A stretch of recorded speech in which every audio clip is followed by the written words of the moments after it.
In this video, we'll be hunting a box of nickels.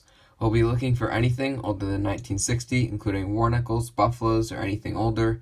We'll also be looking for any foreigns, proofs, reserve varieties, or any other cool things we can find. I don't believe this box has any enders, so let's crack into the rolls, and I'll bring you in when we have our first find. Just opened the first roll, and we're already going to have our first find because I see the edge of a Canadian scent right here. And it is a 1999. Roll 2, and we have the first older Jefferson of the box, and it is a 1940, minted in Philly. Roll 6 had a couple more older Jeffersons. First is a 1942. Of course, it's not silver, and it's out of Philly. And then we also got our first in the 50s, a 1953, Denver. Roll number 9, and unfortunately it's pretty beat up, but we do have another 50s find, and it is a 1955 Denver. Roll 15, and we have a couple more older Jeffersons. First, we have another nickel from 1940 out of Philly. Then we have this really nice 1959 out of Philly, and if you look closely, those steps are pretty much full. It's not uncirculated, it's a little bit circulated, it has a little bit of wear on it, but those steps are really pretty much all there. I don't think it's a proof. I think 1959 Philly nickels are pretty common with full steps in business strikes, so that's a great find. Next roll, and we have a couple more older Jeffersons. First, we have yet another nickel from 1940, but this one's from Denver.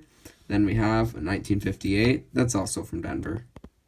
Roll 18, and I just uncovered something pretty insane. Look at that.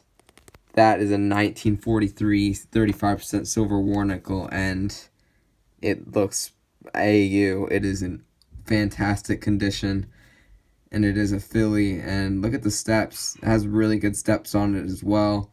That is in crazy condition for a war nickel. Probably the best war nickel I've ever found. That is an awesome find.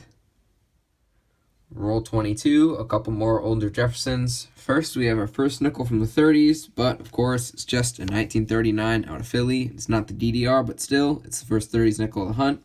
And we also got a 1956 from Denver.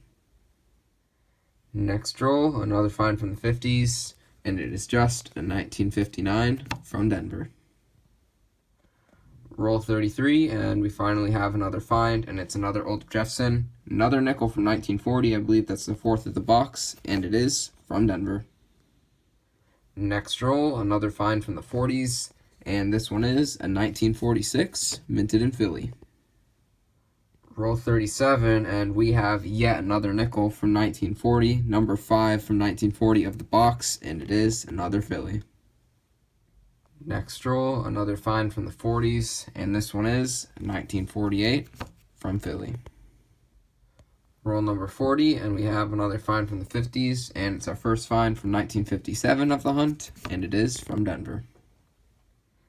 Roll 47, just a few coins into the roll, and we just uncovered a buffalo nickel. Looks like there's a lot of gunk on it. It's over the mint mark area. Can't tell if there is one. I'll try to wipe that off after this clip and see what it is. But let's flip it over, see if we can see a date. And it looks like there's gunk on the date area too. So I'll get some of this gunk off and see what we can see. And if I can't see anything, then I'll nicodate it and bring you back. All I had to do was scrape off the gunk. No nicodate needed, fortunately.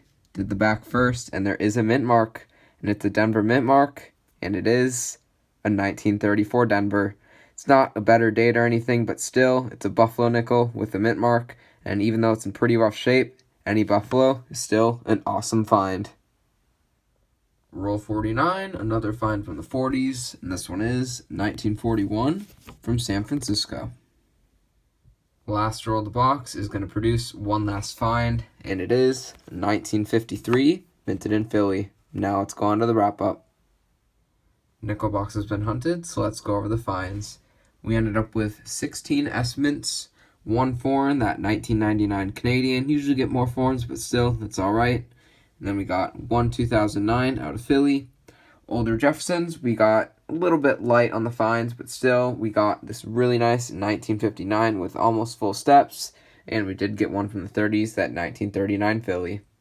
And the two best finds of the box, that pretty gunky 1934 Denver Buffalo nickel. All Buffalo nickels are great finds. Don't see them too often, so that's a great find. And in my opinion, the best find of the box, really nice 1943p silver war nickel with pretty much all the steps remaining. Has a little bit of spotting on the front and back, but overall, that's definitely at least in AU condition. That's the best war nickel I've ever found.